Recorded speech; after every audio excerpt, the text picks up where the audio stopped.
All right, everybody, welcome to episode 2 of the Triple Tricast. We made it to episode 2.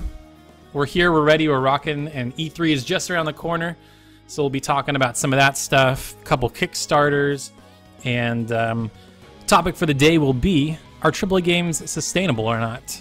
With Konami kind of bowing out and a couple other studios closing. So we'll talk about that. And I'm joined, as always, by my co-host Tyler Campbell. Hey, what's going on? And Aaron, don't call me Dwin Dine. I'm here, finally. Yes, I think we finally figured out a recording schedule, so it'll all work out for everybody. And yeah, we hope you enjoyed the first episode. I saw a bunch of people on Twitter kind of, sharing it and commenting on the video and stuff like that. So yeah, thanks a lot for checking it out and spreading the word. So guys, Kickstarter's a big thing, apparently.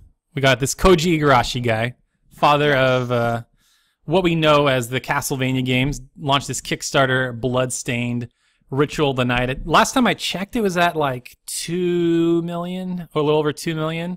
Are you guys interested in this at all? Did you contribute to it? Like, what do you guys think about it? I didn't contribute to it yet, but it definitely looks interesting. I kind of want to see more, I think. Because what they've shown so far is kind of just like concept work, but I think maybe as it gets closer to like the end, I might decide whether or not to support it. Yeah, I saw some of it, and I think it looks really cool, but I don't know. I'm not a big supporter of Kickstarter. As I said, I think in the last episode, I've only backed 2 games, so this one doesn't exactly tickle my fancy. I'm glad to see so many others kind of backing it. Did you ever play Symphony of the Night or any of those DS iterations of that kind of style? Yeah, I've played some of that, and they're not my type of game. Like, I enjoy them, but like, I think my background is more firmly rooted in kind of RPGs and action adventure games, sure, than kind of that Metroidvania style of game. Yeah, what's interesting about this, too, is, this is kind of off the heels of the Ukulele Kickstarter, which was, former Rare guys that did Banjo-Kazooie and Donkey Kong Country and stuff. And those guys actually had gameplay, as I don't know if that's representative of the full game, but yeah, this, like you were saying, Aaron, this is just concept art. And I was kind of hesitant, too, because I feel like I kind of got burned a little bit with Mighty Number 9, because even they showed concept art. Yeah, that's actually what I was thinking about when I first saw the artwork for this new game. I was like, oh, well, I kind of wanted to see like something actual like in game, I guess, because like you said with the Mighty Number 9 thing, people kind of had this expectation and the reality is somewhat different. Yeah, and with Igarashi, I believe he even said in that Kickstarter video that this was kind of something to kind of get people excited so he can take it to his bosses, so that way he can say, see, there's still interest in this. Right, yeah, I think he was pretty clear in the video that this wasn't like, this isn't the only way we're getting money. Like, we have people lined up, but they want to make sure that there's interest first before they give us money. So at least I appreciate that they're upfront about that, as opposed to kind of doing it like what they did with Mighty Number 9, got a publisher after the fact, which I'm still kind of burned about. We talked about that last week. But yeah, as far as in-game goes, like Mighty Number 9, honestly, I don't think it looks that great. Like, I've played the beta build that they send the backers, and it looks, Beck, the main character, Beck, I don't like how he looks. He doesn't look like the concept art, like, at all. So hopefully, it's goofy. It's like an HD PS2 game, kind of. Like, the concept art made it look very anime, for lack of a better word, and the game isn't that. So, I don't know. But hopefully it turns out good. A lot of people seem excited about it. Obviously, we've been begging for that kind of game. And then the one that Mercury Steam made, they made like a 2D side-scrolling game, and it wasn't that great from what I heard. I never played it, the 3DS one. But yeah, people got their wish. They finally got one from this guy. So that's pretty cool and pretty exciting, I guess. This game is like one of the worst kept secrets in gaming right now. So Tales of Zestiria, apparently a PS4 version leaked on Best Buy. No. Yeah, that's unreal. Yeah, it was leaked, and then they took it down not too long after like it became public. So it's pretty obvious right there, I think. Well, then the other thing too is like the Namco Bandai like Asia page or something, or like, we've heard a lot of rumors, but we can't say anything. Make sure you tune into the World of Tales event or whatever they call it. Like, okay, you're saying it without saying it, pretty much. The Tales Festival, yeah. Yeah. It's kind of silly that they have to wait because they, like, what was it, a few weeks ago, they sort of re-announced the PS3 version for the West coming this fall, and they didn't say anything about a PS4 version. Well, usually those games come in the summer or like the tail end of summer. So for them to say fall, I'm wondering if it's that extra time to get like a PC and or PS4 version. Because somebody dug and found like a Steam version of Zestiria, so I'm curious to see if that ends up becoming a thing as well. I'm kind of surprised actually that they chose the fall. Like, I get probably business side why they're doing that, because probably they need that extra time to port it to PS4 and release it simultaneous. But at the same time, choosing fall is kind of a bold move considering how many other games will be coming out in that fall period. Yeah. I don't, because I mean, we've already got like, you know, the typical Call of Duty, Madden, Assassin's Creed, and then we've got Mad Max, Metal Gear, maybe Just Cause. I don't know if that's, they said it's going to be fall. Yeah, that's coming out later this year. I mean, there's all sorts of stuff. So I mean, with one side of the coin, it's like, okay, you know, you're showing how, you know, confident you now are in the Tales series, which I think, you know, Namco Bandai has been getting more and more confident behind. But at the same time, you know, I don't know. Like, I could believe Persona or even like Dragon Quest or Final Fantasy can do fall, but not. I don't know about Tales. Yeah, that's. We'll see. I mean, I feel like they're definitely behind all those series, at least in the West. There's still people that buy it, but we'll see. People have been clamoring for that PS4 version, so hopefully it turns out good. Yeah, well, I think at this point, like, they kind of have to if they want it to sell, because the PS3 is pretty much dead in the West now. Oh, it's crazy. Like, I mean, this series, you know, kind of goes with the times, but the EA was talking about Battlefield, how only 20% of the sales were on last gen, which is crazy. That, you know, the West is that, you know, entrenched into these systems. And yeah, well, I think people were kind of just like, oh man, this generation lasted way too long. Let's jump on this new one right away. Whereas Japan's still like, oh, we still like PS3 and that's okay for us. And they're the ones that are kind of like really late to the party. And I don't think that's the only thing either. I think like typically towards the end of a, you know, console life cycle, people tend to buy less and less games as, you know, they know that they're going to buy a new console soon. So you don't want to buy a game and then a month later buy a new console and be like, well, I'm not going to play this game anymore. So that's probably the reason why not a lot of people are buying last gen versions of the game. Mainly because they have the new generation, the PS4 yeah, and Xbox I mean, One. if you have a PS3 and a PS4 and a game comes out for both, I think most people are going to choose the PS4 version rather than the PS3 version, just because of the visual upgrade alone. So right, and if you know, if you're going to purchase it, you know, if you're going to purchase a PS4 soon, like, you know, a lot of people are going into E3 going, okay, I'm waiting for a price cut or something to kind of convince me. They might not want to buy whatever game comes out now that's going to come out with across all the systems, like Batman, you know, Arkham Knight. Yeah, I think that'll be a big push, especially that. Witcher will be a big one. And, like, at least for some of these Western games, like, the last-gen versions are getting really gimped. Like, Shadow of Mordor didn't even have, like, the Nemesis system, which is, like... Oh, really? Yeah, like, that's, like, the crux of the game. It's like, why even play the game at that point? I had no idea. Like, I didn't even know there was a last-gen version for a long time, to be honest. I think it got released after the fact, which I guess kind of makes sense. But then, like, they were talking about, like, there's a new Tony Hawk coming this year, and that's not going to have online. There's still supposedly a Mortal Kombat 10 or Mortal Kombat X version of next gen. I don't even know if that's going to happen anymore. They canceled there was going to be a Dying Light version of last gen, and they just canceled it because it didn't work, or it just didn't have enough memory. Yeah, or whatever. I remember reading about that, and then they canceled the last gen version of the Mad Max game. That's supposed to be coming out, and like Ubisoft has already come out and said, yeah, we're not doing any more last gen games. Sorry. Yeah, this is basically just like every generation. Like you know, PS2 still got games while the PS3 was coming out, but after about a year or two, you know, you started noticing that PS2 stopped getting games. This is the same thing with you know, this gen. I think companies are finally kind of abandoning the last generation and trying to push people into the new generation. And, you know, The Witcher and I think Battlefront's going to be a big push Yeah, EA said they're estimating it to sell between 9 and 10 million or something crazy. I'm like, wow, that's very ambitious. But I'm guessing, with Star Wars coming out, it'll be a holiday release. It'll probably be. I don't imagine it's gonna be that crazy. With Episode 7 coming out, or sorry, they don't call it Episode 7 anymore. With the new Star Wars coming out. That's crazy. So, Japan, get with the program, man. Just get all your games on next gen. It'll sell better. Yeah, I mean, going back to Zestiria, I played the PS3 one when it came out in Japan, and they were really ambitious with that game, and as a result, it kind of struggles on the PS3. So I think hopefully, if they do release the PS4 version, it'll be hopefully fixed up a bit, because the PS3 one was definitely rough, and I really enjoyed the game, but the technical issues kind of held it back a bit.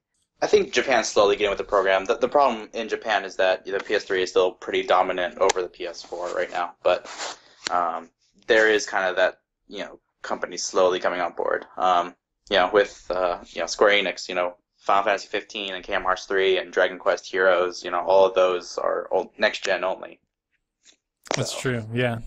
Yeah, I appreciate that. They're kind of leading the charge in that front. And even like Nippon Ichi was saying, all their games going forward, they want to try to be, top of the line. Like Disgaea 5's only next gen. I think they're doing a Witch in the Hundred Night re-release and sequel on PS4 or something. So, yeah, I think, I wanted to ask you guys this. Do you think it's a cultural thing? Because from what I understand, Japanese households are really small and they can't hold all this room for consoles. That's why handhelds are so popular. Do you think it is a cultural thing where we don't want to take up more space with another thing, so we'll just keep the old ones are good enough? Or I think that Japan probably doesn't care about visuals as much as people in the West do, so they're happy with their PS3 version, or they don't want to spend a lot of money to get a PS4 just to get a better looking version of a game they can already get on a system they already have, kind of thing. And of course there's the whole mobile culture of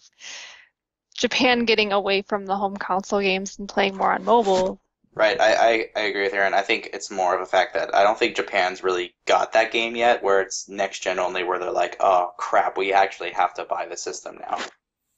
Because, if they don't have to, they're not going to. Zestiria, why would you buy a PS4 if you can buy it on your PS3? Well, yeah, it's interesting what you were saying, Aaron, about the visuals, that, they don't really care about the visuals. A lot of Japanese games don't really rely on that because they're so, stylistic, or they have that anime look, and that just sort of goes across all generations. You can have an anime-style game on PS2, and it still looks okay on PS4. So that makes a lot of sense. Well, speaking of Square Enix and high-fidelity games and whatnot, they announced Dragon Quest VIII, not an HD remake as Gaff predicted for months and months, but on the 3DS, and it's coming this August. And we're still waiting on 7. I don't think we're ever going to get that. And 8 looks to be adding a lot. They said they're adding new characters and they're adding all this new stuff. So, I mean, Tyler probably can't say anything either way, but I mean, what do you think our chances of getting this game are? Probably slim to none. I don't think it's going to happen, just based on the fact that they handed, 6 and 9 off to Nintendo, and then we haven't heard anything since, really. Dragon Quest, even some of the Dragon Quest monster stuff never made it over after 6 came out, I think it was. I don't know. I don't think it's going to happen, especially 7, which has a huge script. I don't think they want to do it just because they maybe they're not sure about if it'll sell well or not. Well, from what I understand, 8 is the most popular in the West, or at least it sold best, and that probably was inflated from the 12 demo, I understand. But I think that game could have really benefited from an HD re-release on Vita or PS4 or whatever. And I guess here's a question I think we can all answer. We're gonna get Dragon Quest Heroes later this year on PS4, and let's say Dragon Quest VIII got re-released on PS4 in HD and got spruced up. What do you think would sell better, Heroes or 8? I think Heroes would still sell better, just because for one, it's a new game, and two, it's an action RPG, so it's a little more accessible to like a wider audience. Even though it's like a Musou game where it kind of gets repetitive after a while? Yeah, people like that stuff. Like, those games actually sell really well, believe it or not. And whereas Dragon Quest VIII it would be an HD remaster, so, obviously it wouldn't look as good. Yeah. I think both would sell really well. Yeah, I think so too. I mean, personally, I'm looking forward to both. I guess that makes sense there, and you're talking about it being a new game. But, gosh, people eat up those HD re-releases. Square, obviously, they do. It's working. Obviously, they re-released 10 on 3 different consoles. Yep, they guessing. did, and I was really excited. I'm actually playing Final Fantasy X on PS4 right now, and I was really excited to play it. Are you part of the problem, Aaron? Is that what you're saying?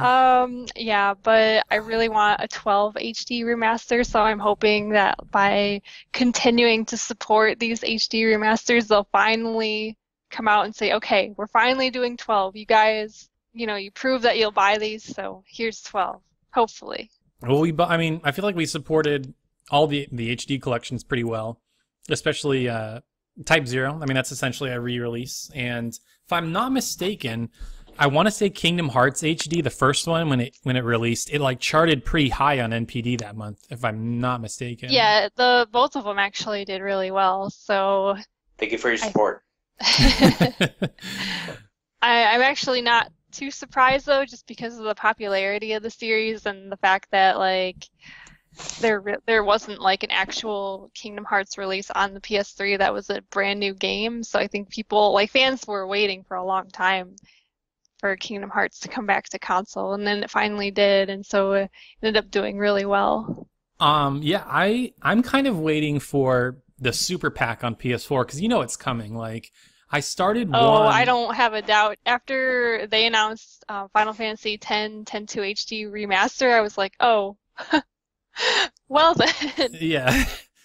Kingdom Hearts is right not too far behind because they're always talking about like, oh, we really want to do Dream Drop Distance and we want to think of a way to do it. So this might be a way to kind of just shove in Dream Drop Distance as well. Like, not only that, they always talk about how like they want all the Kingdom Hearts on one console, and if they put the HD remasters on PS4, well then they'll be able to get people ready for 3, hopefully. Yeah, that's what I would buy.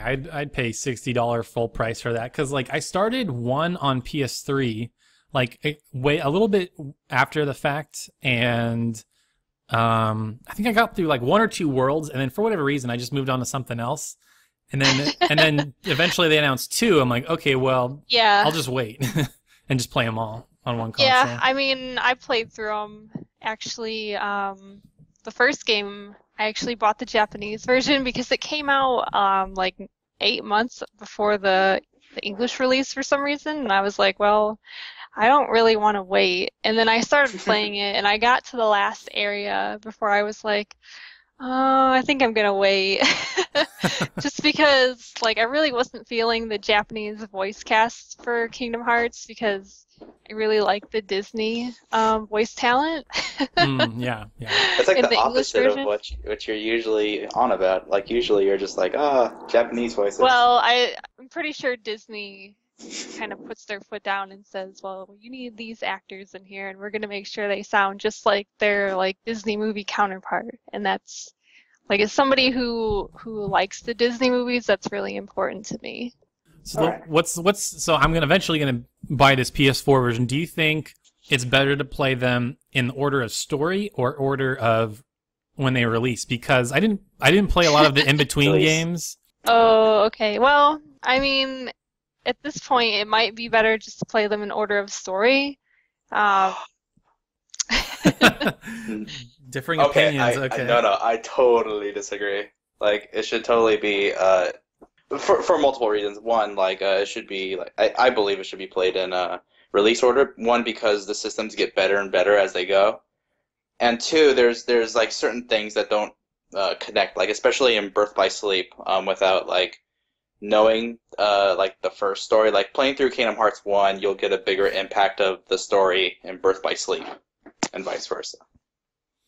Well, I played through them when they came out. Like I played through 1, 2 in Birth by Sleep, and then the other ones I've never played. So it's not like I'm coming in completely blind. It's more about those in-between games that I'm worried about. But we'll see. I'm sure that'll get announced at E3, which, by the way, Square Enix had to move their time slot because Nintendo announced it at the same time, which a lot of people were either expecting them to have a different time, or it just would have been like, okay, well, they're going to fight for airtime and we'll see what happens. But Square moved theirs to 10 o'clock Pacific time that day.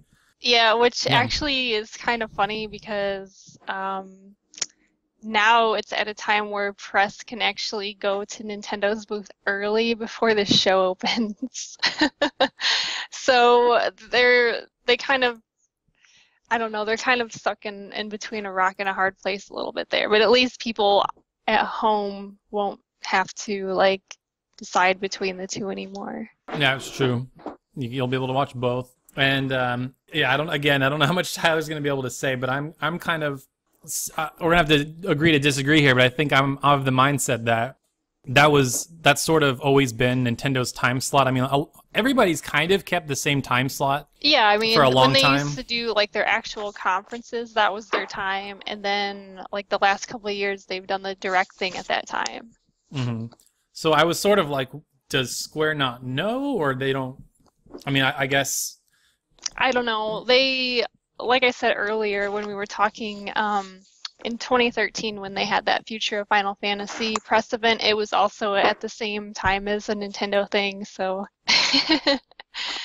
maybe they just feel like different audiences. I don't know. That could be, because I don't know if Square's going to have anything for Nintendo at their thing anyway. Maybe the only thing I can think of is Bravely Second.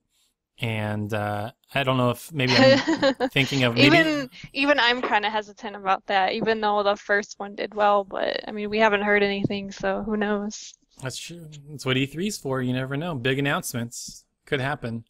By the way, please be excited. Please be, dude. Tyler, you were trolling so hard on Twitter, like, please be excited for a conference, and everybody was like, "You suck, man. Stop teasing us," because you know something. Obviously, you're not going to at liberty to say, but. No comment. No comments. But out of all the conferences, I'm definitely looking forward to that, and Sony's the most. Okay. Because those are the games that interest me, and I just hope there's some surprises, maybe. I don't know. And yeah, it's hard to say just because both Square and Sony have been really quiet. So, and hopefully, like, we've gone so far without, like, any real leaks, so hopefully it stays that way. Like last year when Bloodborne leaked, oh man, that was really disappointing, actually. Yeah, I hate when stuff gets leaked. Like, I know Gaff loves it, and people are, YouTubers love making videos about it, and it's good for hits and stuff, but I love the genuine surprise of finding out about something with everyone else. Like a week ago, I think Bloodborne was just a trademark, right? Because no. Well, there was a trademark, but like tons of like footage leaked, like the code name, like it was a code name, and then some footage and screenshots leaked. Like I think it was over a month before E3, so somebody. Oh, that's right. There's like a GIF on. Yeah. Yeah, they were just calling it Project Beast, I think, at the time. Yeah. But like, there was a little demo of Sir Daniel Fortescue from Medieval that there was a couple GIFs that were floating around of, it looked like a PS4 like remake or new game or something like that, and so I'm like, oh, are we getting a new Medieval? And then somebody was like, oh, I'm sorry, it was just like a Unreal 4 test. We didn't mean to like, get anybody's hopes up, so that apparently was fake. Who knows if that's true or not, but that looked really, really convincing. Did either of you guys see any of that footage? Yeah, I saw it. I kind of didn't really believe it was real when I saw it. Yeah, I'm like, that is such a weird, of all the old franchises to bring back, like, I don't know, like, does that series have any cachet? Like, I realize he was in, PlayStation All-Stars, but like, I bet a lot of people didn't even know who he was. Yeah, I don't know. Maybe... Like, I could see it come back as, like, a download game, but beyond that, I don't think it would be something very smart to do as, like a big, like a packaged game. Yeah, I don't think so. Definitely not. So we'll sprinkle in a little bit of anime news before we move on to what you've been playing. Recently, the newest slate of what's coming out in the summer slate of anime shows got released, and we were kind of going through them a little bit. But I mean, Aaron, did any of the shows catch your eye? Is there anything that you're kind of interested in watching from that list? Oh, well, the only thing that I'll probably check out is the new Dragon Ball Super, Mm-hmm. just because I like the series, well, for the most part anyway. And I want to see what they're going to do, even though I think it's kind of become predictable with the newer movies and stuff, but I'm still holding on to this hope that maybe they'll do something different, so we'll see. Okay. Yeah, for me, I'm gonna wait on Dragon Ball because I got burned on GT, so I'm just gonna. Let's not talk about GT. Actually, with the new series, kind of invalidates GT. Like GT isn't even considered canon, so. Yeah, well, but then there was the last season of Dragon Ball Z also. So. Yeah, that's another thing that's very disappointing. But I'm still gonna wait on it and let it play out for a season and see what people say at the end. Apparently they want to do like 100 episodes. So already I'm like, oh well. 100? Did they say that? Wow. Yeah, they did. I'm very quick. I could catch back. It's supposed to take place after that newer movie that just came out in Japan. So I guess we'll have to see what they do with that. It blows my mind that this is such a relevant series. Like, I understand One Piece is still going and Naruto is still going, but like Dragon Ball Z hasn't had like, a show in a really long time. I know. I think part of it though is its popularity in the West has stayed pretty consistent, just because we kind of like we got it later than Japan, obviously, and then for a while we only had up until like the Frieza saga, and then like I remember in the late 90s they started showing like the rest of the show, and people latched onto that, and they've kept re-releasing it, like different DVD sets and Blu-ray, and people keep buying them, so the popularity is definitely still there. I think some of that has to do with the fact that like Japan has like their own like anime channels where like people can watch this stuff, any type of anime at any point, and but conversely in the West, we're kind of shuttled into kind of Toonami.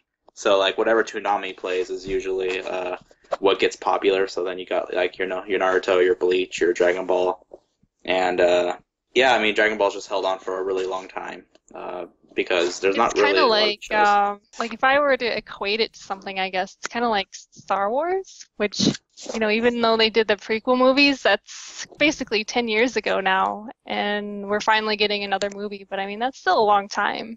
Yeah, Star Wars is one of those timeless things where it seems like it's always relevant. They were doing like cartoons and stuff though. They had like this Clone Wars and Rebels and all that stuff. So, do you guys know, like, is Dragon Ball actually like as popular in Japan as it is here, or is it just sort of like a weird fluke that it got popular? Okay. It is. Like, they actually just dedicated a day for Dragon Ball, like in Japan, is like a national holiday, apparently. No, that's the funny part too. Wow. May 9th is now apparently Goku Day, even though it's Piccolo's Day. It's supposed to be Piccolo's Day because in the show he declares May 9th is Piccolo Day, and such a travesty. Goku stole the spotlight from him, man. It's not fair. Jerk. Interesting. Yeah, Tyler, I think we were talking earlier. PA Works has a new show, Charlotte. Looks interesting. From the writer of many key anime that I know I love. So, Jun Maeda is writing the script, which is great because Glass Slip was very, very terrible and did not have had a wonderful animation, just not a great story. So, it's good that they finally got a good writer back on. Considering last time he and PA Works worked together was on Angel Beats, and that turned out well enough. The problem was that Aniplex kind of came in and said, instead of doing 24 episodes, you're going to do 13 episodes, which kind of cut into kind of a little bit of the story for them. But it seems like this time around, Aniplex is like, oh crap, Angel Beats is popular. I guess you guys did good work. We're going to let you do your thing. So hopefully they don't, kind of step on, the story that PA Works is working with Jun Maeda on this time around. Yeah, I'm kind of with you on PA Works because I know you have like a special attachment to Angel Beats. I'm sort of the same way with Nagino. And I don't think that show is actually that popular, but for whatever reason, I really, really like it. So I'm hoping that same magic, like you were saying, they kind of recapture that with this new show. So I'll probably give it a shot as well. Yeah, and then there's a few leftovers from that they're gonna kind of pour over from the last season, like Food Wars and Ori Monogatari. So I'm really excited. I'm actually really excited for next season, considering like there's only 3. But I mean. Typically, what usually becomes really popular during the season is usually a show that kind of comes out of nowhere. So I'm sure one of these shows that looks horrible, cover-wise, is actually pretty good. Yeah, like maybe we'll get another Kill la Kill type thing, or... Oh god, no. Please no. Did you not like Kill la Kill? No, I did not like Kill la Kill. Oh, man. Aaron, back me up here. Did you like Kill la Kill? I didn't watch it because the fan service stuff kind of was a big turnoff for me. Yep. Oh, but the show's so good otherwise. Well, that and there was a lot of overhyping before it even came out, and that kind of turned me off too because every time people do that and I check out the actual show when it comes out, I end up being disappointed. So I've learned to kind of stay away a little bit. I also believe that was kind of overhyped because Free came out and everybody's like, oh, anime is garbage, and then everybody's like, oh, anime's been saved by Kill la Kill. It's like, no. Oh, did people really not like Free? I guess. I don't know why. It was fine. I liked it. I mean, I didn't watch it personally. I didn't watch it. But I know, It's like a sports anime. It just happens to be about swimming, so... Yeah, I'm not really a sports person, so that's why I didn't watch it. There's nothing wrong with giving, some lady fan service. Yeah, exactly. It can go both ways. Yeah, the one that kind of catches my eye is God Eater. I don't know if we're going to get that on Crunchyroll or not, but it's from... Yeah, I might check that out too, just because UFO Table is working on it, and they're probably the best, recent animator out there, animation studio. Their work is just immaculate. And Fate Stay Night's getting so good right now. Oh, did they do Fate Stay Night? Yeah, yep. They did the new Unlimited Blade Works and then Fate Zero, and they're doing a movie for the Heaven's Feel path from the game. Aaron, you were so right. This route, I like it. I like Unlimited Blade Works. I told you it's the best one. It makes the other one super boring. I'm so ready for next week. Yeah, the next episode should be really good. I like how they title their episodes too. I don't know what it is about it. Like this last episode, the episode before was called The Answer or something, or Idealism's End. I was like, oh, that's cool. And then next episode's called Unlimited Blade Works. And I'm just so excited. Yeah, I already know what's gonna happen just because I played the game, but you'll see. It's pretty cool. Yeah, I came in pretty fresh, so I'm really excited. Because everybody else is kind of coming from the Dean adaptation, and I guess thankfully I didn't watch that one, so I get the full, I mean, I've seen it, and I actually have the Blu-ray, just because it was $5 or something. I was like, okay, whatever. But I still liked it, but the new adaptation is definitely a lot better. So hopefully when it comes over to the States, they don't nickel and dime for every penny. But I think Aniplex is also putting that out. Yeah, so expect $400. Well, you can already get season 1 for $400. Dude, that's crazy. Yeah. And this is why I don't really appreciate Aniplex working on stuff, because they just make everything so expensive. It seems like bringing over anime in general and selling it as a box product is seems like a really intense endeavor, because when Sentai Filmworks brought over the Persona movies, they were $80. I'm like, dude, an hour and a half movie for $80? Yeah, are you crazy? Well, I think what they do is they basically just take the Japanese version and they don't change much about it, and they just sell that version, because in Japan, that's the typical price for media over there. It's very expensive. Oh. But yeah, I prefer the Sentai and Funimation over Aniplex, because while they don't like do big box sets with like all these extra things, they'll give you a good product for pretty cheap. Like I bought Angel Beats and Clannad both for like $40 on Amazon when I bought them. And I think the company that's doing actually the best box work with really good prices is NIS America. Yeah, definitely. So I bought their Toradora set, and it's so good. It was so cheap. It was gave you all these extras. I bought their Cardcaptor Sakura set, and the price wasn't really that bad, but the work they did was pretty good too. So I was pretty satisfied.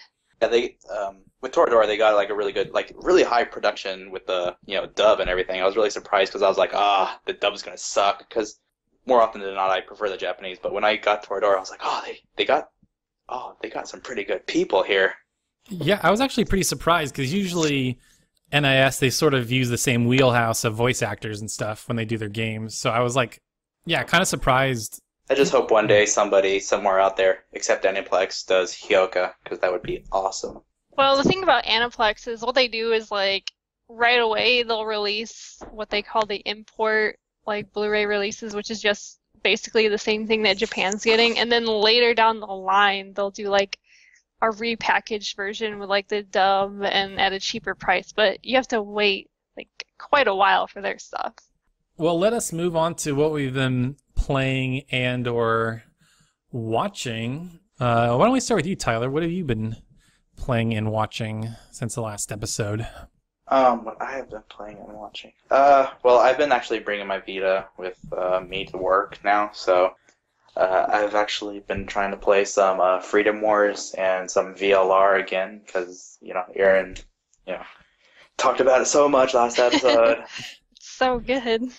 And I'm trying to get into it again, but 15-minute breaks usually doesn't help very much with trying to do a visual novel. For Freedom Wars, that fits though, right? Oh no, yeah, that's totally fits. Yeah, I actually picked that up as well with that flash sale. It was like $5. I was like, man, what a great deal. Like, how far are you into it? Like, are you kind of liking it? Fun game? Freedom Wars, I'm only I think like 2 hours into it, but I'm digging it. I think it's kind of funny where it's like, I think I'm just gonna go to sleep, and then your thing comes in and goes, no sleeping, you didn't buy that right. And I was just like, what? No, I want to sleep. Excessive walking. Yeah. Yeah. That happened too. I was like walking around in my room. They're like, you've walked too much. I was like, what? Well, that's not okay. Oh, I have to buy these rights. Okay, that's cool. Yeah, as we were just talking a minute ago, I've been watching Fate Stay Night. That's been awesome. Basically, just been watching the same shows over, and then I actually added in, because I'm a sucker for rom-coms. I think it's called My Love Story, or in Japanese it's Ori Monogatari. I don't know what it is. That show is just hilarious and fun to watch, and kind of has its moments. Just kind of tugs at the heartstrings. Okay, cool. Yeah, I've been watching Soma a lot. That's still fun to watch. It still kind of has this kind of like sports anime thing to it that I typically don't like, but it's just fun to see characters so like confident in himself and his own abilities that he just kind of decimates everything. It's kind of like the Goku effect. I'm going to call that from now on. Yeah, that's actually a really good way to put it. This is a Food Wars? Is that what you're talking about? Soma? Yeah. Yeah, okay. Yeah, that show's great. They had their first like arena battle or what do they call it? I don't know what the word is in Japanese, but that was interesting. It has the Goku moment as you say. Yeah. It's always really funny, like when people eat his food, like they just like get all crazy and their like clothes fly everywhere, and it's like they're in heaven in like a bed of flowers and stuff. I'm like, it's just food, but all right. This last episode was great because, okay, spoilers ahead for the new episode, so maybe fast forward like 2 minutes if you haven't watched it. But in this new episode, like he goes into like a stadium with like all these people that just hate him, and he's just like, no, I'm totally gonna beat this person. And this girl called like the Meat Girl or whatever. Even her name has Mito in it. So I thought that was funny. But she brings out this beef. It's like the rarest beef in the world, and it's like really high grade. And she starts cutting it up. And then they're like, okay, what are you gonna do, Soma? And Soma like pulls out this bag from like 7-Eleven, and everybody looks at it and goes, wait, what? And then he pulls it out, and he pulls out the meat, and he goes, oh, I was lucky. It was half off. Yeah. Yeah, I everybody's remember like, nobody can beat her with such cheap meat. It was a great moment. Yeah, the whole series is great. I like it. All right, Aaron, tell us about Final Fantasy X on PS4. Well, I kind of, like, the first day I got it, I actually played it for about 11 hours straight. Oh, wow. I didn't mean to do that. It just kind of happened. Like, Final Fantasy X is one of my favorite games, so I just, like, I started playing it and I was like, oh, I want to keep playing. It's so good. Like, just remembering, you know, back when I first played it, like, back in 2001 or whatever it was. And now I'm about just over 20 hours in, I think, which, you know, isn't bad. I've only played it for a couple days, like 2-3 days. Almost beat the game in less than a week. Not too bad. Right, exactly. But I really like it. The PS4 version is really smooth, and they cleaned up a lot of the loading issues that were in the PS3 version, and it just looks a lot smoother and brighter. And they give you the option to use the original music, which is like super huge for me because the music is, I don't know, like in that game especially, it's very important to me. So in the PS3 version when you couldn't change it, I was like, oh. But now that you can, like the first thing I did was just switch to the original music. It's like there's no contest. Like some of the remastered music is really good, but then certain things like the normal battle theme and like the boss battle theme, I really like the original versions a lot better. So I've been streaming it too, so hopefully I'll get back to that tonight, maybe. Yeah, I unfortunately caught you at one of the most boring parts of the game during one of the cloister of trials, and like, Oh yeah, yep. And then, like the funniest part was the broadcast recording blocked the that big, you know, the big music scene with Tidus and Yuna under the water. Oh, that's like one of the best scenes in the whole movie. Yeah, the whole game. I was like, okay, guys, get ready. Like the scene's coming up, and then they blocked it. Whoops. Which is probably due to the licensing, I imagine, but still, there wasn't like so far they haven't blocked anything else, so it was kind of surprising. But yeah, I'm really enjoying it, and I plan to start 10-2 after I finish. So, what's the deal with 10-2? A lot of people give a lot of crap, or they have over the years. I've heard it's actually one of the better turn-based systems from Final Fantasy, but it's people are saying like, oh, it's all fan service, girls as J-pop stars or whatever. Like, I've never played. Is it any good? I like it. It's definitely different. It's the thing about it is, and it's supposed to be this way, but it's like a stark contrast to what 10 was, and I think people were kind of shocked by that, and they focused more on that part of it rather than the gameplay parts, which are actually really, really good. Like the battle system in 10-2 and just the way you can customize like your different abilities and stuff with the dress spheres is really different and a lot of fun. And, you know, I actually like the story in that one too. So I think people give that game a lot of unnecessary flack. That's what I heard as well. Because I remember watching a couple of reviews and people said it's really good combat. And if you can get by some of the weird fan service stuff, it's actually pretty cool, fun game. So yeah, I mean, there is definitely that fan service angle, but like deep down, everything else about it is pretty good. Cool. It sounds like that's kind of been consuming most of your time. Yeah, it has. It has definitely.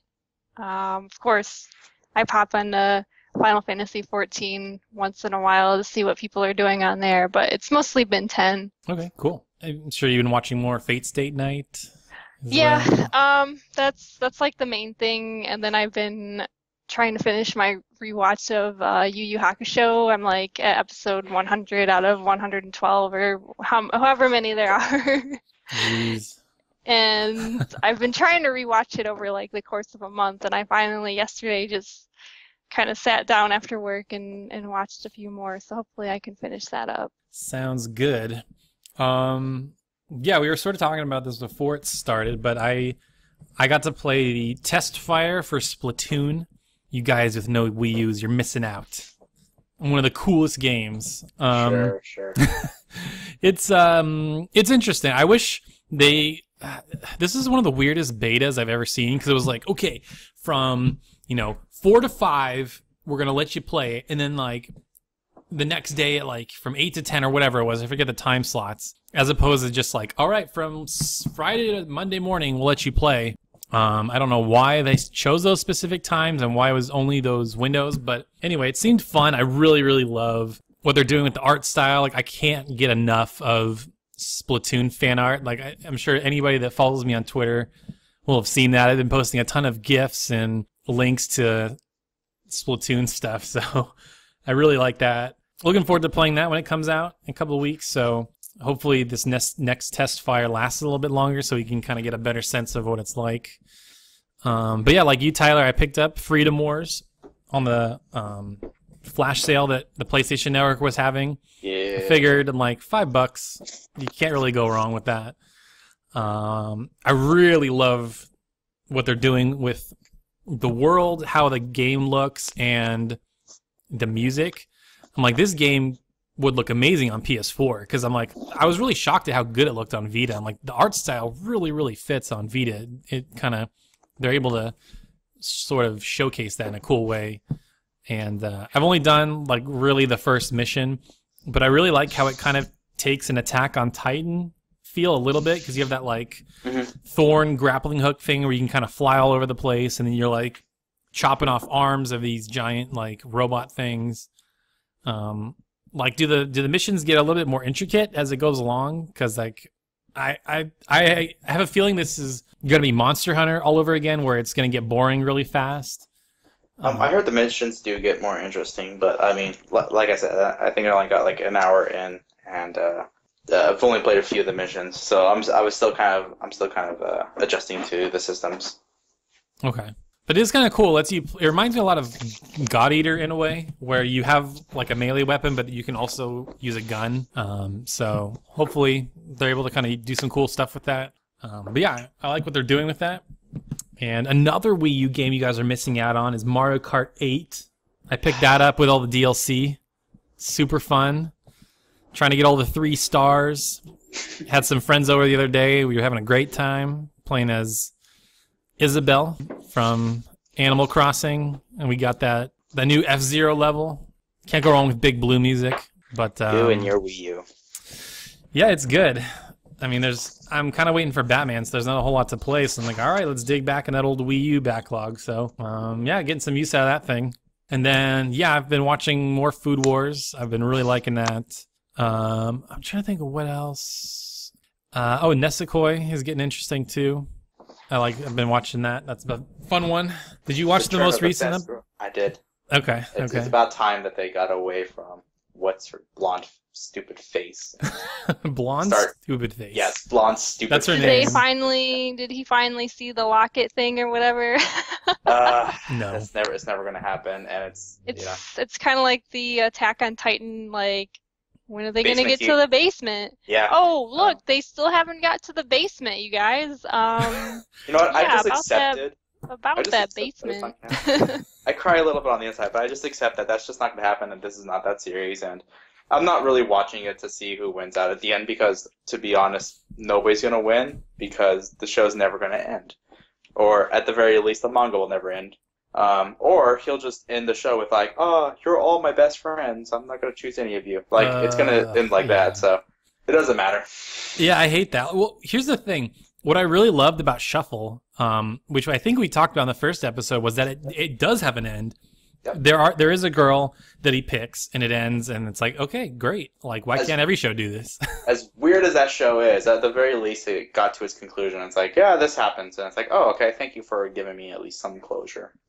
Exactly. And what I kind of like is the show sort of steers you to root for that girl anyway. At least that's how I felt. I kind of, like, as the show was ending, I'm like, oh, I really hope he ends up with her. You know what? I actually, when I first watched that show, because that was like one of the first kind of romance shows I watched, or romance animes that I watched, that actually surprised, who he chose actually surprised me in the end. Did you think he was going to, I can't remember a single name from that show, but... I think her name was Kaide, I think. She was the crazy girl. The crazy one. Yeah. I mean, she wasn't crazy at the beginning, so I legitimately thought that, oh, they live together, so clearly, this is going to happen. And then she got crazy. I was like, oh, I guess not. Yeah, that was a weird little turn. Yeah, that turn scared me for a minute. I did not expect that. And yeah, got legitimately scared there.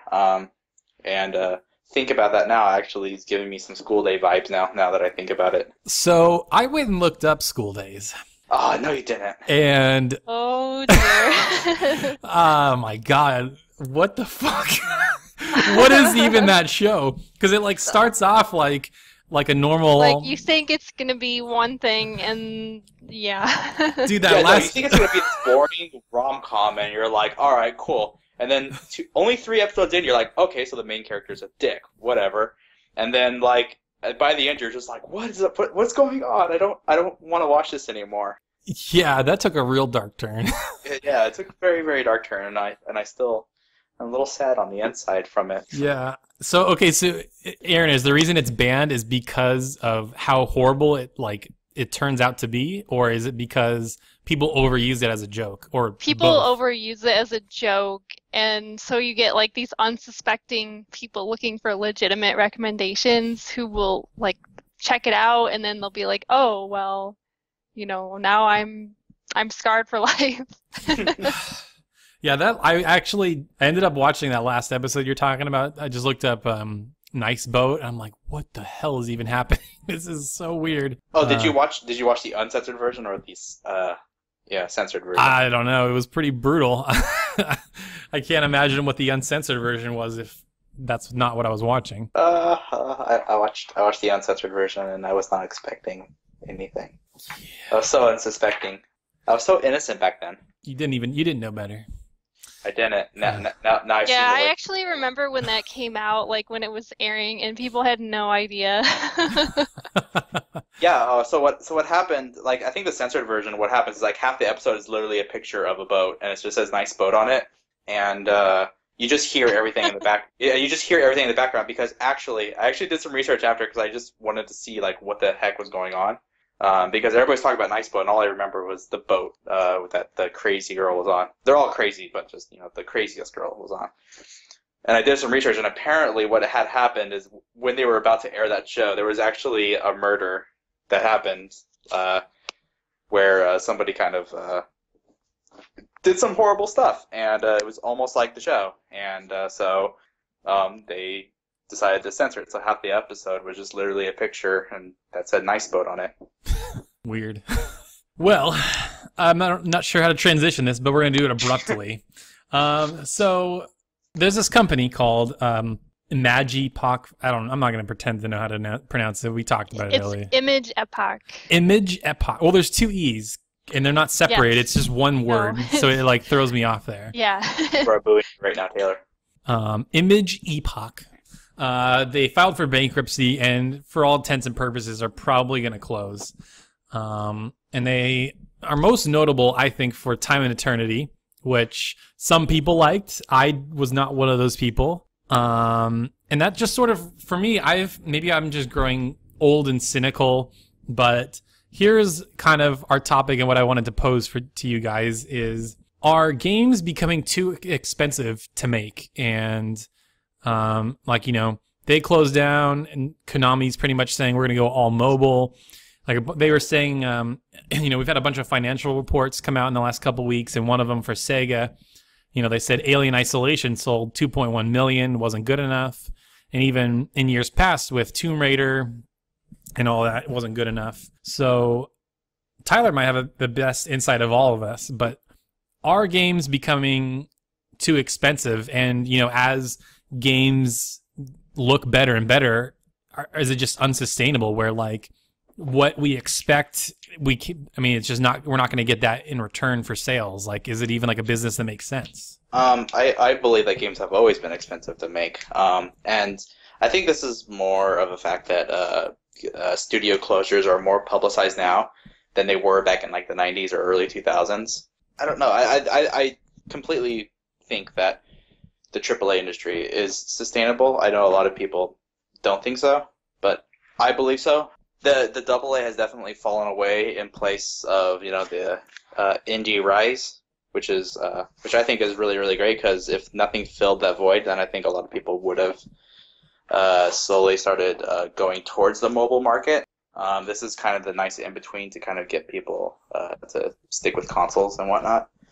But there'll always be a place for AAA games. I don't think anybody wants to play a mobile game over like Battlefront or Final Fantasy or any of the other AAA games that people really kind of look forward to and want to play, like Bloodborne and Witcher and whatnot.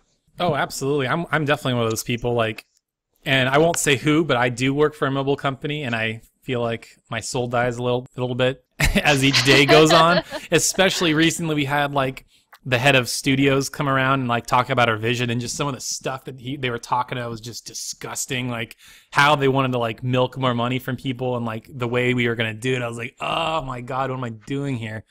But like it's weird, right? It seems like there's this imbalance of like you get Naughty Dog, right? Like they put out Uncharted, and like I don't know what those games sell, couple million, and you never hear anything about like, oh man, Naughty Dog's in trouble. But then you hear Alien, 2 million, not good enough. Tomb Raider, not good enough. So like, where is that balance? Like, where is it through DLC? Is it just better production pipeline? Like, I mean, how do you think we can save, developers can save money and stuff like that? It's a combination of things, but it's, better production pipelines do help out a lot, but that also kind of makes games kind of formulaic too.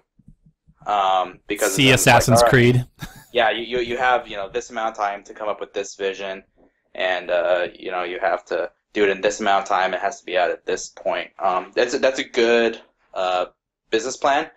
But it's not, that formula isn't one size fits all. For some games, the same formula year by year works, like for Assassin's Creed. But for other games, like Final Fantasy and I'm trying to think of another game, but for example, like Final Fantasy, like that same formula doesn't like always work. Sometimes you have to have a longer pre-production period for certain games, and sometimes you need shorter production period. It all depends on what the core vision is at the beginning of the game. Yeah, I'm just trying to think, because I wonder if it's like a smaller team kind of thing. Because you hear like Witcher, like I heard some crazy stat that Supercell spent more money advertising their game during the Super Bowl than CD Projekt Red spent on developing Witcher 3, which is crazy to me, because that game. What? Yeah, well, yeah, I don't understand how that is even possible. But maybe it's because it's Poland and cost of living and tax breaks and this sort of thing. I don't know, but you hear about stuff like that. Like The Witcher is one of the most visually impressive games out there, and it just didn't cost as much to make for whatever reason. But then I'm trying to think of a game off the top of my head where it just bombed, and I don't know. It just seems like, to me, it seems like, games have cost the same for a really long time, but games are more expensive to make, so it's like you have to think of different avenues to get that money back. And I don't know if $60 at launch is going to do it anymore, Well, I think the other side of that is just like with the Image Epoch situation, the games that they made weren't very good.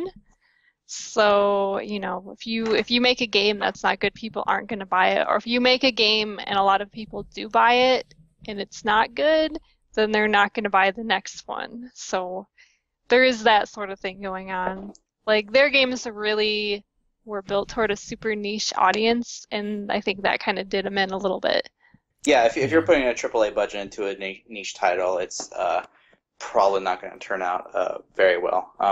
But putting your eggs into mini baskets, like what EA does, and admittedly what Square Enix does, is you invest a little bit into the mobile market, into the cloud market, into the console market, and they'll all pay off dividends. And if one segment isn't doing well, then usually the other segments will pick up. So, for instance, at Square, we have the mobile division and our MMO division and our main game title division. And if any one of them is slacking or is not doing as well as the other, well, the other two kind of pick it up for the rest of the company. So that way, the company's not really in trouble. I think kind of going all in on one market is kind of a really risky move for any business. So, for instance, Konami saying that they want to go all in on mobile is a risky proposition from their end. And I mean, I don't want to tell people who are probably way smarter than me to tell them how to run their business, but I think going all in on mobile is kind of is more risk than reward. Yeah, I feel like there's this like people have this like grandiose view of mobile. It's like, wow, look at all these people making this all this money. But for like every Supercell and for every, you know, King, there's like literally thousands of companies that you never hear from and make their game and never, they just go away and die and nothing ever happens. Like mobile is so risky. Like unless you're at the top, which is hard to do, and you have to spend probably as much for marketing and stuff as you would on a AAA game, you know, then it's like, unless you get lucky with something like Flappy Bird or whatever, it's just not going to happen. So, yeah, I actually really like what you were saying, Tyler, about diversifying. Like, putting everything into mobile is, I think, a horrible idea. And what Square does, you know, as much as people give crap to Square for re-releasing the same HD remakes over and over and over, I think I read something in like a financial report or some interview that they do that to fund their big games. It's like, yeah, we release, you know, these Final Fantasy X, these Kingdom Hearts HDs because, you know, that sort of supplements, you know, Final Fantasy 15. Like, it doesn't cost as much to do these HD re-release. That the you know, that return on investment is pretty high, from what I understand, and you know, that's just extra money they can go into their big games, which, if they pay off, they're huge. I mean, look at Grand Theft Auto. Clearly, I mean, there's money to be made in the AAA space. So it's not like, I don't want anybody confused, like saying that there's no point, because clearly there's a point and there's an audience. But I mean, and yeah, I mean, Tomb Raider did come back and ended up selling exactly what it needed to not only, you know, pay for, you know, Tomb Raider as a whole, but, you know, to help fund, you know, the next Tomb Raider. So it's not a matter of, you know, AAA games not being able to sustain themselves, because they clearly can. It's just a matter of knowing your audience and what they want, and, you know, kind of understanding your own expectations. I think that's a big part of it too, is managing expectations, because I think a lot of times companies will make a game and they're like, we want it to sell this much, but to be profitable, we probably only need to sell like 2/3 that, right? Like, I keep going back to Alien just because it was recent, but they said, you know, 2.1 million. Like, I bet you that game's profitable, but was it what Sega wanted? Obviously not. And I probably want to say the same thing with Tomb Raider. I bet that game was initially profitable, but it wasn't as profitable as they were, you know, hoping it could be. And like, I kind of like what you said, Aaron, too, about how, you know, if companies are going to make bad games, they're just going to go away, you know, like, I almost kind of like this process, because it sort of weeds out the companies that aren't making good stuff, and the companies that do make good stuff kind of get elevated. Like, I think Alice is a great example. Like, Persona 4 Golden, people found out about this, the word got spread, and now, you know, Persona 5's coming out, and that game, I think, could be huge, potentially. Oh, yeah. Like, when that initial, like, reveal trailer came out, like, you know, the actual gameplay stuff, I was blown away. Like, I had no idea what to expect, you know, because they had been quiet for so long, but everything they showed looked super, super impressive, and I actually think the silence is working in their favor, because people don't know what to expect. So when they actually do show things, people are like, wow, this is, I didn't know that I wanted this, but now I know I want it. Exactly. Like, I think what Ubisoft does wrong is they, like, have this super impressive first trailer that they'll release, like at E3 or whenever they announce their game, and then they just like bombard you with trailers leading up to the game's release. Oh, like, yeah, like, stop. I think like the past few Assassin's Creed games, they put out at least 20 different trailers for each game. It's insane. It's which like, is absolute overkill. I mean, you just kind of oversaturate people to the point where they stop caring. Yeah. Which is unfortunate, because, I mean, as formulaic as Assassin's Creed can be, there's a lot of good ideas that go into those games every single year. A lot of good designers putting in lots of good hours and ideas to make something fresh and new. Oh, totally. Like, I'll admit, I loved Black Flag. That game is awesome. Like, all the stuff with, like, the boat, like, when you do the boat battles and you board ships, and then you, like, when you storm the forts, like, some of that stuff is awesome. And I'm really surprised that, you know, other people haven't tried to rip that off, or they haven't spun that off into, like, their own pirate game. And I think that, like what you were saying too, Tyler, I think sometimes we lose sight that these are people making these games. Like, they had that Assassin's Creed Syndicate reveal, and they were like, yeah, it really bummed us out when people didn't like Unity, and that, like, that character with no face was like all people thought of when they thought of Unity. And like, people invested probably 4 years into that game, and for them to be like, all people will remember this game for is the bugs and stuff, like, that sucks. Because that game was very ambitious, maybe too ambitious, but yeah, there are some cool stuff going on there. And then, well, let me ask you this then. So we're talking about different models for funding a game. Like, maybe it's not enough to just buy a couple million at launch. Like, do you think DLC is getting out of control, or do you think it's a good way to supplement the game to, like, make its money back and stuff like that? Or, I don't know. What do you guys think? I think as long as the DLC doesn't interfere with the main game. So, for instance, The Witcher 3 is going to have DLC that you have to pay for. But it's not something that, you absolutely have to buy. You don't need to buy it if you don't want to. And I think that's a good kind of DLC, something that doesn't, take away from the main game. And, as long as, I think a developer tries to put as much as they can into, the product that gets to you, and then works on stuff, that they couldn't get in, and they put that out as DLC. I think that's a fine model to have. Yeah, I mean, as long as they're not, like, deliberately hacking out pieces of the game to sell later. Yeah, like, what was it? Like Street Fighter, that, when a game is... like, it's on the disc. Yeah, it's on the disc DLC. Like, that kind of practice kind of irks me a little bit. But, I don't think any developer, or a group of, a team of people who are developing a game go, okay, here's what we're going to do. We're going to take this part of the game out, and we're going to sell it later. That's not usually what's happening. They're usually like, hey, we can't finish this by the time the release date is, up. And then from there, it's just like, okay, well, do we still want to put money into making sure that this still goes into the game? And if we're going to keep putting money into trying to put this new thing into the game, we're going to have people buy it later on. Absolutely. I think some of my favorite DLC over the last couple of years have been, like, the off stories. Like, for example, like Last of Us Left Behind. Like, it had nothing to do with the main game. Like you said, it doesn't affect the main game at all, but it's more story stuff. It kind of fleshes out what you know about the story in a cool way, and it adds mechanics. Like, I remember listening to an interview with the guys from Last of Us, and there's this moment in Left Behind where there's raiders and then there's clickers in the same room together, and that was never in the main game. And so I remember in the interview, they're like, why didn't you put that in the main game? That would have been so cool. And they're like, we were testing and we just couldn't get it to work by the time the game came out, but we wanted to put it out there somehow. So, right. Like you said, maybe there's just sometimes you got to focus on certain things, and that's just, they don't have time for that.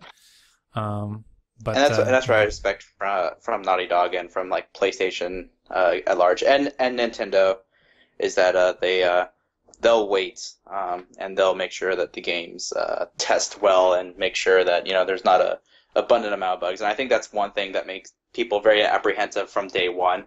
And I think the industry needs to work on a bit, is making sure that games come out not broken. And I think there's a lot of companies that was a big problem last year, wasn't it? Yeah, and I think that's I think a lot of companies work really hard to not do that. But I don't think invest enough in their QA departments to get people that really want to make sure that the games come out successful. Obviously, you have Nintendo and PlayStation, and a little bit to our extent, I think Square and Blizzard all work really hard to make sure that games come out in a very quality way, and even Atlas and Sega. But you got developers like Bethesda and BioWare, and notable other companies that doesn't matter what shape the game is in, it's going to be out on that day, and better hurry and test it really quickly. Well, that's why I'm really worried about Battlefront. People are, like, super hyped. I'm like, they're not. The game's coming out this year, and we still haven't seen gameplay. And that game's not going to get delayed because it had to hit in line with the movie. So I bet they either cut a ton of features, or it's going to be buggy as hell when it comes out. Yeah, I'm I'm kind of hesitant on that game, and you're right. A lot of people are like, "Oh my God, Battlefront!" Like it's been, I don't know, when was the last one? Like 10 years ago, I think. About. It's been a long time, but people seem to be like ridiculously hyped, and I was kind of like, oh, I like Star Wars somewhat, but I kind of want to play it for myself first. Yeah, I'm really waiting for that Amy Hennig like action adventure Star Wars game that they're working on at Visceral. I think that's going to be the one to watch out for, because she wrote all the Uncharted games, and she's got a long history in the industry. So I think that one will be really cool, and it won't be rushed. I don't think it's tied to any of the movies or anything like that. So that'll be really cool. So should I put my reservations to rest that games are dying as we know it, and AAA games are going to go away forever? Yeah, AAA games are here to stay. It's just the ebb and flow of the industry. Some developers will die, some publishers will even die, but new developers and new publishers will take their place, and whoever puts out the most quality game and can get their fans to trust them will continue to live on. Oh, this is a point I wanted to mention before in a conversation we were just having. Do you think, we're talking about like a lot of these games came out buggy at launch. Do you think that's why so many games got delayed this year and last year, because they're like, we can't put out these buggy games anymore. If we got to delay them a year, we'll delay them. Who cares? Do you think that's why? Or that, because it seems like it's an epidemic at this point, like Uncharted, I'm still saying Persona 5, The Division, a bunch of other games. Like, do you think that's why they kept getting delayed?